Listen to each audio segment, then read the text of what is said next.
twende kazi.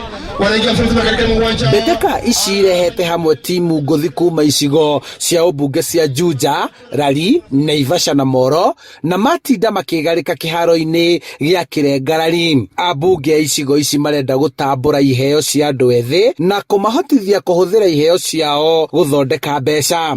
Ona aria angi matari mawira ni tugukorwo tukimaruta thiini wa timu ici na tukamahe mieke ya mawira thiini wa mawabici maitu ona kuria twakigia na chance kuria thirikari. Ona thengia ya kumiriria mbura, abunge aya marenda kunyitana na thirikari cia kaunti niguo guthondeka iharo na guthomithia arutani a mithako itiganite niguo gutugiria iheo matura-ini. Thirikari makiria ya kaunti ni kwendwa tonya thiini wa matura maitu angetha tuhote kugia na opportunities cia gukuria talents cia cireku. Ahotani matugitwo na ngerenwa na ikombe guku makiamukira mbeca baribari na oho arugamiria muthako wa mubira wa maguru bururi-ini FKF makiurio kumagira matura-ini niguo gutugiria iheo na athaki kuma matura-ini. Handu-ini ha Inooro TV kuma Kirenga, Rari kaunti-ini ya Kiambu, njitagwo Charles Gikunga wa Kariuki.